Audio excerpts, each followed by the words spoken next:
बंद अंधेरे कमरे में आंखें मूंधे लेटी हुई मैं परिस्थितियों से भागने का असफल प्रयास कर रही थी। शाम के कार्यक्रम में तो जाने से बिल्कुल ही मैंने मना कर दिया। नहीं, अभी मैं तन से मन से उतनी स्वस्थ नहीं हुई हूँ कि वहाँ जा पाऊँ। तुम लोग जाओ। अमर बेटे के सिर पर हाथ फेरते हुए मैंने कहा, मेरा आशीर्वाद तो तुम्हारे साथ है ही और हमेशा रहेगा। सचमुच मेरा आशीर्वाद तो था ही उसके साथ, वरना सोच कर ही मेरा सर्वांग सिहर उठा। शाम हो गई थी। नर्स ने आकर कहा, माता जी, साहब को जो इनाम मिलेगा ना, उसे टीवी पर दिखलाया जा रहा है। मैडम ने कहा है कि आपके कमरे का टीवी ऑन कर दूं। और बिना उत्तर की प्रतीक्षा किए वो टीवी ऑन करके चली गई। शहर के लोकल टीवी चैनल पर अमर के पुरस्कार समारोह का सीधा प्रसारण हो रहा था। मंच पर अमर शहर के गणमान्य लोगों के बीच हंसता खिलखिलाता बैठा था। सुंदर तो वो था ही, पूरी तरह यूनिफॉर्म में लैस। उसका व्यक्तित्व पद की गरिमा और कर्तव्य परायणता के तेज से दीप दीप कर रहा था। मंच के पीछे एक बड़े से पोस्टर पर अमर के साथ साथ मेरी भी तस्वीर थी। मंच के नीचे पहली पंक्ति में रजनीश जी, बहू, बच्चे सब खुशी से चहक रहे थे। लेकिन चाहकर भी मैं वर्तमान के इस सुखद वातावरण का रसास्वादन नहीं कर पा रही थी। मेरी चेतना ने जबरन खींचकर मुझे 33 साल पीछे पीहर के आंगन में पटक दिया। चारों तरफ गहमा गहमी, सजता हुआ मंडप, गीत गाती महिलाएं, पीली धोती में इधर उधर भागते बाबूजी, चिल्लाते चिल्लाते बैठे गले से भाभी को हिदायतें देती माँ, और कमरे में सहेलियों के गूंजते ठहाके के बीच मुस्कुराती अपने आप पर इठलाती सजी संवरी मैं। अंतिम बेटी की शादी थी घर की। फिर अभय जी तो मेरी सुंदरता पर रीझ कर अपने भैया भाभी के विरुद्ध जाकर बिना दान दहेज के यह शादी कर रहे थे। इसी कारण बाबूजी लेन देन में, स्वागत सत्कार में कोई कोर कसर नहीं छोड़ना चाहते थे। शादी के बाद 2-4 दिन ससुराल में रहकर मैं अभय जी के साथ ही इंदौर आ गई। शीघ्र ही घर में नए मेहमान के आने की खबर मायके पहुंच गई। भाभी मुझे छेड़ती, बबूनी कुछ दिन तो मौज मस्ती करती, कितनी हड़बड़ी है मेहमान जी को। सचमुच अभय जी को हड़बड़ी ही थी, हमेशा की तरह। उस दिन भी सुबह सैर करने निकले। बारिश का मौसम था। बिजली का एक तार खुला गिरा था। सड़क पर पैर पड़ा और क्षण भर में सब कुछ खत्म। माता पिता जिस बेटी को विदा करके उड़ण ही हुए थे, उसी बेटी का भार एक आजन्मे शिशु के साथ फिर उन्हीं के सिर पर आ पड़ा। ससुराल में सास ससुर थे नहीं। जेठ जेठानी वैसे भी इस शादी के खिलाफ थे। क्रियाकर्म के बाद एक तरह से जबरन ही मैं वहां जाने को मजबूर थी। सुंदरता नहीं काल है ये, एक को ग्रस गई, पता नहीं अब किस पर कहर बरसाएगी। हर रोज उनकी बातों के तीक्ष्ण बाण मेरे छत विछत हृदय को और विदीर्ण करते। मन तो टूट ही चुका था। शरीर भी एक जीव का भार वहन करने से चूक गया। और 7वें महीने ही 1.25 किलो के तेजस का जन्म हुआ। जेठ जी साफ मुकर गए। 7वें महीने ही बच्चा जना है। पता नहीं अभय का है भी या नहीं। एक भाई था, वो चला गया। अब और किसी से मेरा कोई संबंध नहीं। सब ये समझ रहे थे कि हिस्सा ना देने का यह एक बहाना है। कोर्ट कचहरी करने का ना तो किसी को साहस था, ना ही कोई मुझे अपने कुमलाए से सतमासे बच्चे के साथ वहाँ घृणा के माहौल में भेजना चाहता था। 1 साल तो तेजस को स्वस्थ करने में लग गया। फिर मैंने अपनी पढ़ाई की डिग्रियों को खोज खोज कर निकाला। पहले प्राइमरी, बाद में मिडिल स्कूल में पढ़ाने लगी। मायका आर्थिक रूप से इतना सुदृढ़ नहीं था कि हम 2 जान बेझिझक आश्रय पा सकें। महीने की पूरी कमाई पिताजी को सौंप देती। वे भी जानबूझकर पैसा दोनों भाइयों के सामने लेते, ताकि बेटे यह ना समझें कि बेटी भार बन गई है। अपने जेब खर्च के लिए घर पर ही ट्यूशन पढ़ाती। माँ की सेवा का असर था कि तेजस अब डोल डोल कर चलने लगा था। इसी बीच मेरे स्कूल के प्राध्यापक थे जिनके बड़े भाई प्यार में धोखा खाकर आजीवन कुंवारे रहने का निश्चय कर जीवन व्यतीत कर रहे थे। आगरा में एक अच्छे पद पर कार्यरत थे। उन्हें सहयोगी ने मेरी कहानी सुनाई। वे इस कहानी से द्रवित हुए या मेरी सुंदरता पर मोहित हुए, पता नहीं, लेकिन आजीवन कुंवारे रहने की उनकी तपस्या टूट गई। वे शादी करने को तैयार थे, लेकिन तेजस को अपनाना नहीं चाहते थे। मैं शादी के लिए ही तैयार नहीं थी। तेजस को छोड़ना तो बहुत बड़ी बात थी। माँ बाबूजी थक रहे थे, वे असमंजस में थे। वे लोग मेरा भविष्य सुनिश्चित करना चाहते थे। भाइयों के भरोसे बेटी को नहीं रखना चाहते थे। बहुत सोच समझकर उन्होंने मेरी शादी का निर्णय लिया। तेजस को उन्होंने कानूनन अपना तीसरा बेटा बनाने का आश्वासन दिया। रजनीश जी ने भी तेजस से मिलने मिलाने पर कोई पाबंदी नहीं लगाई। इस प्रकार मेरे काफ़ी प्रतिरोध, रोने चिल्लाने के बावजूद मेरा विवाह रजनीश जी से हो गया। मैंने अपने सारे गहने अभय जी की मृत्यु के बाद मिले रुपए तेजस के नाम कर अपनी ममता का मोल लगाना चाहा। एक आशा थी कि बेटा माँ पिताजी के पास है, जब चाहूँगी मिलती रहूँगी। लेकिन जो चाहो वो होता कहाँ है। शुरू में तो आती जाती रही। 8-10 दिन में ही चाहती कि तेजस को 8 जन्मों का प्यार दे डालूं। उसे गोद में लेकर दुलारती, रोती विलखती, खिलौनों से, उपहारों से उसको लाद देती। वो मासूम भी इस प्यार दुलार से अभिभूत, संबंधों के दांव पेच से अनजान खुश होता। बड़े भैया के बच्चों की देखा देखी मुझे बुआ पुकारता। धीरे धीरे मायके आना जाना कम होता गया। अमर के होने के बाद तो रजनीश जी कुछ ज़्यादा ही कठोर हो गए। सख्त हिदायत दी थी कि तेजस के विषय में कभी भी उसे कुछ नहीं बतलाया जाए। मायके में भी मेरे साथ अमर को कभी नहीं छोड़ते। मेरा मायके जाना भी लगभग बंद हो गया था। शायद वो अपने पुत्र को मेरा खंडित वात्सल्य नहीं देना चाहते थे। फ़ोन का ज़माना नहीं था। महीने 2 महीने में चिट्ठी आती। माँ बीमार रहने लगी थी। बड़े भैया महाराष्ट्र चले गए। छोटे भाई विपिन की भी शादी हो गई और जैसी उम्मीद थी कि उसकी पत्नी रमा को 2 बड़े बूढ़े और एक बच्चे का भार कष्ट देने लगा। अंत में तेजस को 11 साल की उम्र में ही रांची के बोर्डिंग स्कूल में डाल दिया गया। फासले बढ़ते जा रहे थे और संबंध छिनते जा रहे थे। एक एक करके माँ पापा दोनों का देहांत हो गया। माँ के श्राद्ध में तेजस आया था, लंबा पतला दुबला, अभय जी की प्रतिमूर्ति। जी चाहता खींचकर उसे सीने से लगा लूं, खूब प्यार करूं, लेकिन अब उसे रिश्तों का ताना बाना समझ में आ चुका था। वो गुमसुम, उदास और खींचा खींचा रहता। पापा के देहांत के बाद उसके प्यार दुलार स्नेह का एकमात्र स्रोत नानी ही थी। वो सोता भी अब सूख चुका था। अब उसे मेरी ज़रूरत थी। मैं भी तेजस के साथ कुछ दिन रहना चाहती थी। अपने स्नेह, अपनी ममता से उसके जख्म को सहलाना चाहती थी।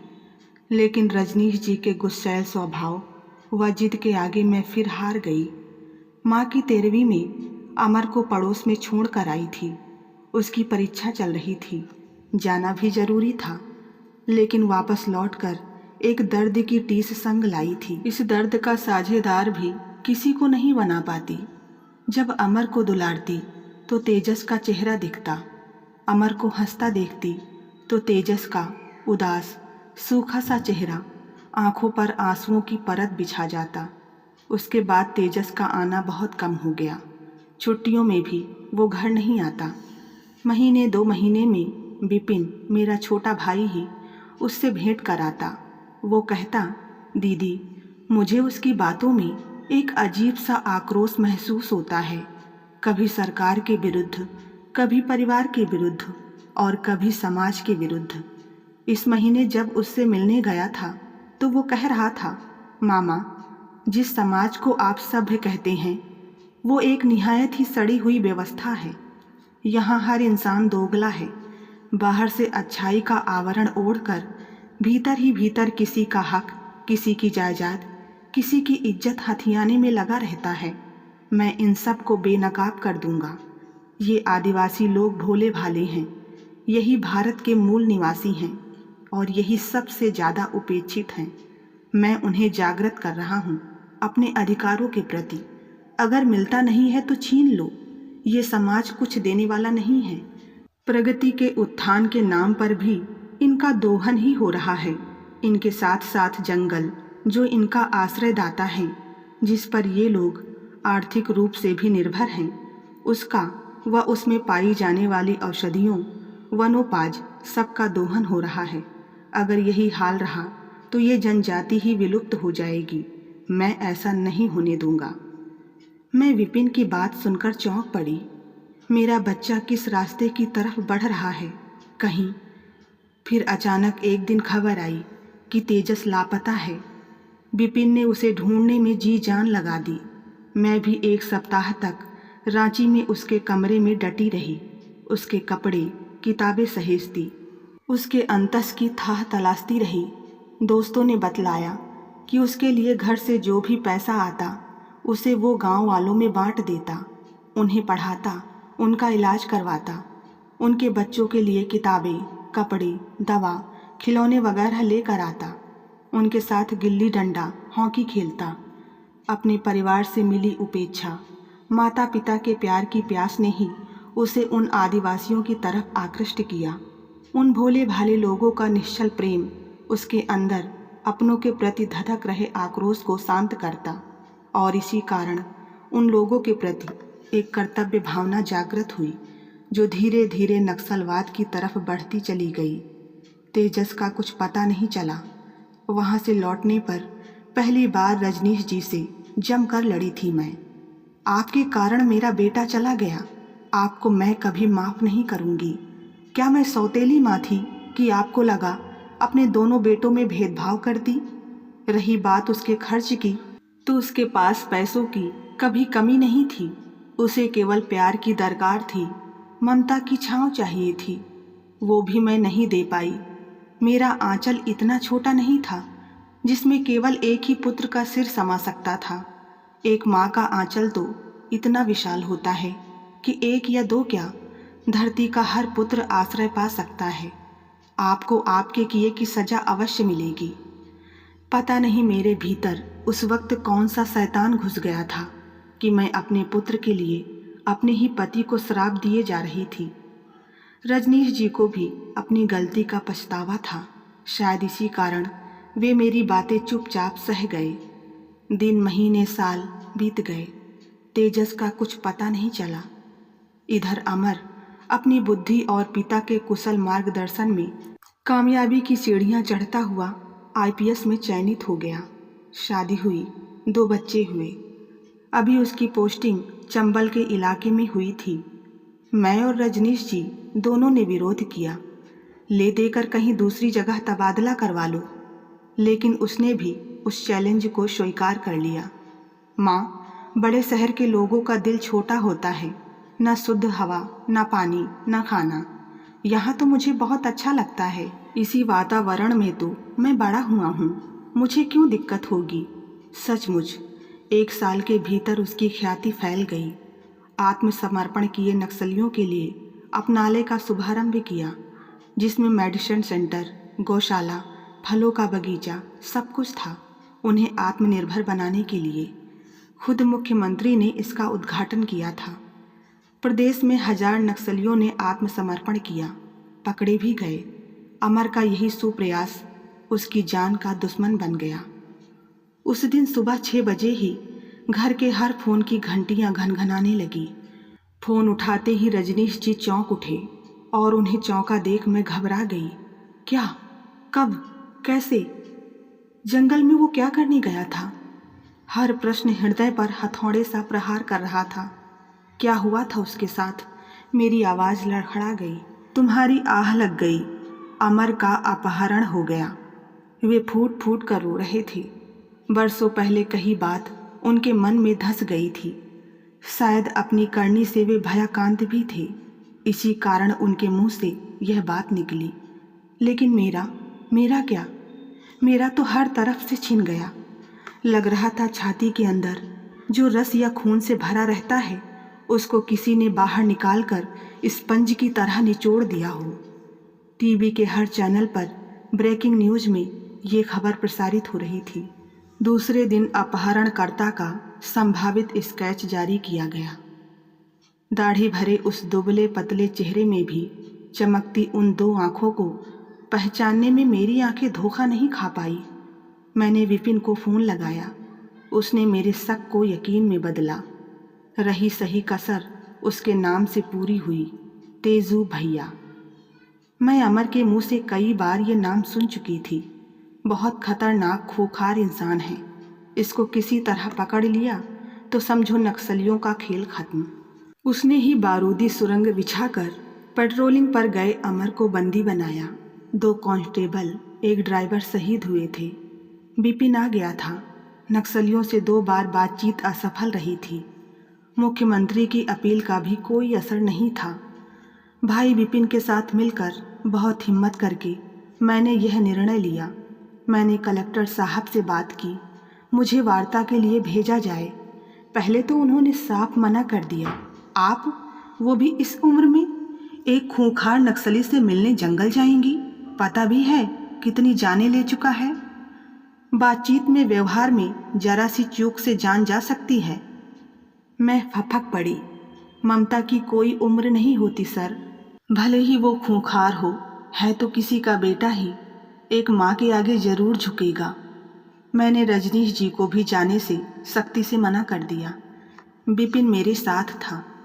घने सरई, सागवान, पलास के पेड़ों, बरगद की विशाल लटों से उलझते हुए हमें एक खुली जगह ले जाया गया।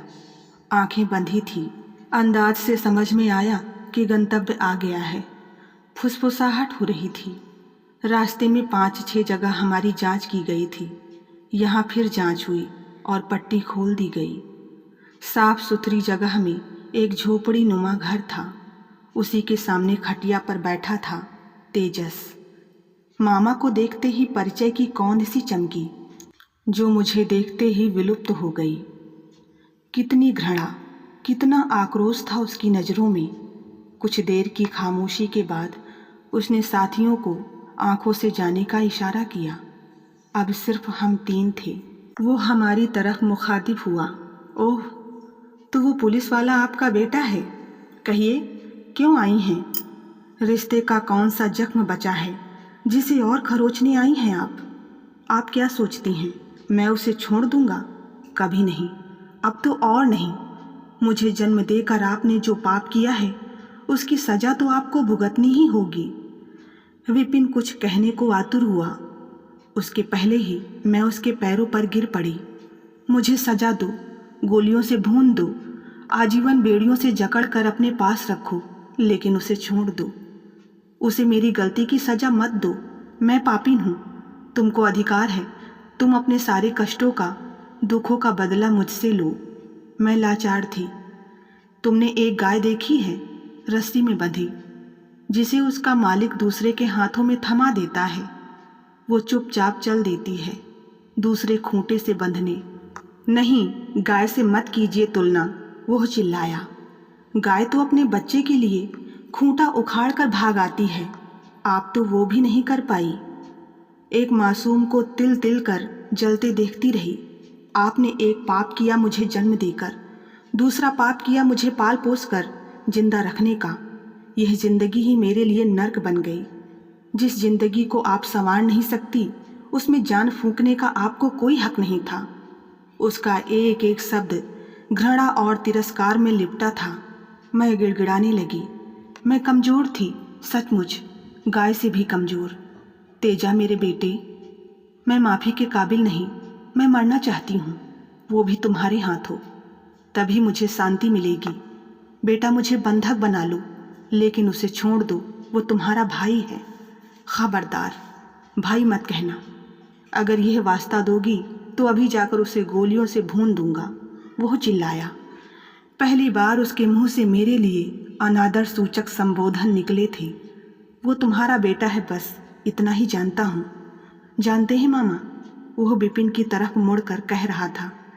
नाना जी ने पता नहीं क्या सोचकर 15वीं सालगिरह पर दिनकर की रस्म रथी मुझे उपहार में दी थी। अक्सर मैं जब बहुत उदास होता उसे खोल कर बैठ जाता। ना जाने कितनी रातों की उदासी को मैंने अपने आंसुओं से धोया है उसे पढ़ते हुए। कुंती कर्ण संवाद तो मुझे कंठस्थ थे। दुनिया तो उससे सदा कुछ लेगी, पर क्या माता भी उसे नहीं कुछ देगी? लेकिन मामा, मैं कर्ण नहीं हूँ, मैं कर्ण नहीं बनूंगा। वो फपक कर मेरे सीने से लग पड़ा। लोगों की नज़रों में एक क्रूर हत्यारा तेजू भैया अभी निर्विरोध मेरे सीने से लगकर फूट फूट कर रो रहा था। रात बीतने को थी। अचानक वो उठा, झोपड़ी के अंदर गया और कोई चीज़ विपिन को थमाई। फिर थोड़ी देर उसे कुछ समझाता रहा। विपिन पीछे की तरफ पहाड़ी की ओर चला गया। मैंने निर्णय ले लिया था कि अब तेजस को छोड़कर नहीं जाऊंगी। मुझे किसी की चिंता नहीं थी, किसी का डर नहीं था। लेकिन तेजस ने मेरी बात सुनकर फिर उसी घृणित भाव से कहा, अब बहुत देर हो गई है। यहाँ किसके साथ, किसके भरोसे रहेंगी? शेर, चीता और भालू के भरोसे? क्या आप जानती हैं, एसपी को छोड़ने के बाद मेरे साथी मुझे जिंदा छोड़ेंगे? कभी नहीं। उनके हाथों मरने से तो अच्छा है खुद को ही। बात अचानक बीच में ही छोड़कर उसने मेरी आंखों पर पट्टी बांधी और एक जगह लाकर आंखों को खोलकर छोड़ दिया। फिर बोला, भागिए। मैं असमंजस में थी। आगे अमर और विपिन दौड़ रहे थे, मैं भी उनके पीछे हाँफते हुए दौड़ने लगी। विपिन ने रुककर मुझे अपने आगे कर लिया। तभी पीछे से 3-4 राउंड गोली चलने की आवाज़ आई। विपिन चिल्लाया, अमर गोली चलाओ, वे लोग हमारा पीछा कर रहे हैं। अमर के पास बंदूक कहाँ होगी? मैं सोच ही रही थी कि सचमुच अमर पीछे मुड़कर गोलियां दागने लगा। घबराकर मैं बेहोश हो गई। सुबह जब मेरी आंख खुली मैं अस्पताल में थी। तालियों की गड़गड़ाहट सुनकर मैं वर्तमान में लौटी। मेयर साहब अमर को मेडल पहना रहे थे। अमर की इस बड़ी उपलब्धि का सारा खोखलापन नजर आ रहा था। भीतर ही भीतर ये खोखलापन मुझे ही खोखला करता जा रहा था। तेजस का विपिन को कुछ देकर समझाना, अमर के पास बंदूक होना, विपिन का अमर को गोली चलाने के लिए उकसाना। अचानक मेरे सामने से सारे रहस्य पर से पर्दा उठ गया। मैं स्तब्ध थी। प्रायश्चित का गहरा बवंडर घुमड़ रहा था जो मुझे निगलता जा रहा था। मेरा दम घुटने लगा। सामने टीवी पर तेजस की फोटो दिखाई दी। नीचे लिखा था, आतंक का अंत। फिर मेरी बड़ी सी सुंदर तस्वीर दिखाई जाने लगी और शीर्षक था, ममता की विजय। मेरे पुत्र प्रेम और हिम्मत के कसीदे पढ़े जा रहे थे, लेकिन मुझे मेरा चेहरा धीरे धीरे विकृत फिर भयानक होता नजर आया। घबराकर मैंने पास रखे पेपर वेट को उठाकर टीवी पर जोर से फेंका और दूसरी ओर लुढ़क गई। शायद यह दर्द मेरे लिए असहनीय हो गया था। तो बस आज की कहानी में इतना ही। कहानी पसंद आई हो तो वीडियो को लाइक करें। चैनल पर नए हैं तो सब्सक्राइब करना ना भूलें। मिलते हैं नई कहानी के साथ, तब तक के लिए धन्यवाद।